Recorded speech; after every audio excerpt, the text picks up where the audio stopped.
Hi everyone, this is Miyake Ihara. For today, we are going to learn Japanese language while we are cooking. In this video, I will speak natural Japanese so that you can learn various kinds of expressions.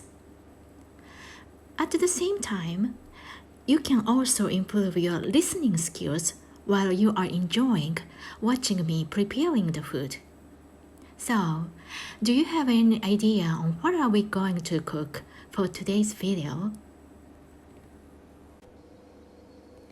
今日はフィリピンのお料理アドボに挑戦したいと思います。ぶっちゃけちゃんと作れるかほとんど自信がありません。作ったことがない上に本物を食べたことがないからです。そんなわけでこの動画を見た後に私のアドボについてのご意見をいただけると嬉しいです。材料です。鶏肉、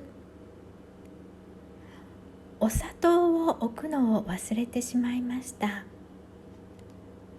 右からお酢、お醤油、赤ワイン、黒胡椒、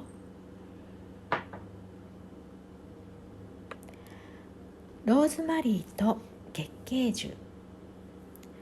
これはお庭から摘んできました玉ねぎ。まずはじめに玉ねぎを切ります。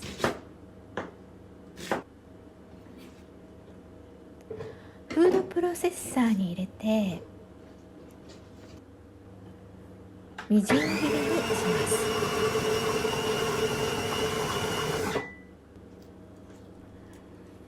今ニンニクの皮を剥いています。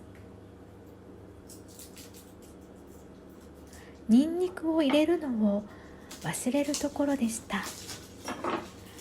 気づいてよかったです。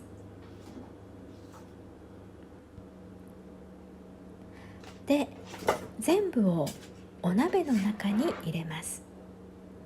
今日は圧力鍋を使って調理します。玉ねぎが落ちません。ヘラを使います。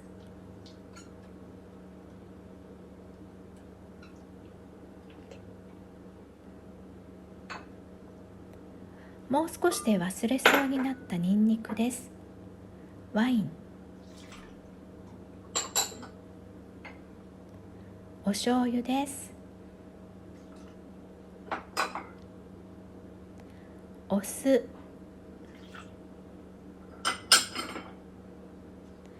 ハーブです。黒胡椒、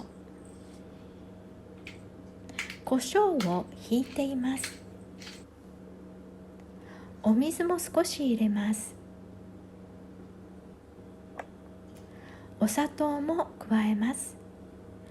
皆さんはどうですか？アドボを作るときにお砂糖を入れますか？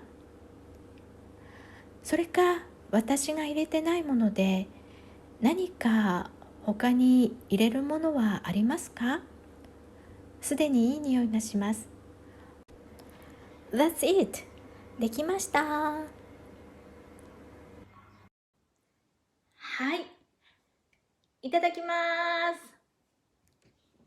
じゃかじゃーん、できました。は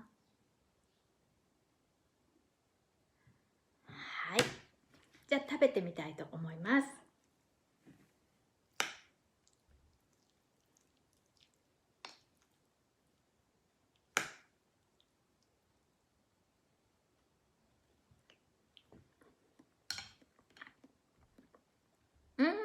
美味しいです。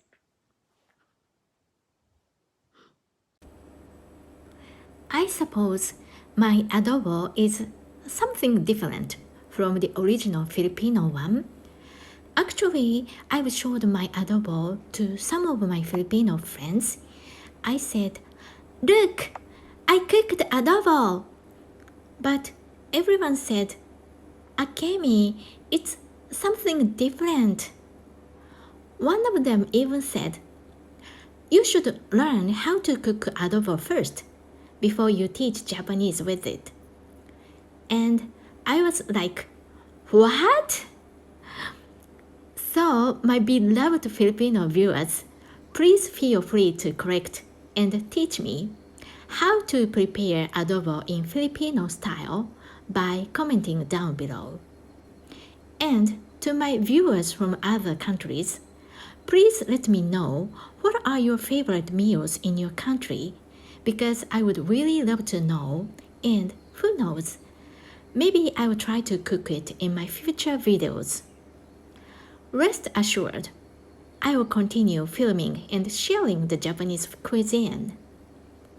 Then again, please don't forget to leave a thumbs up, subscribe to my channel, and hit that notification bell for you to be updated in my next videos.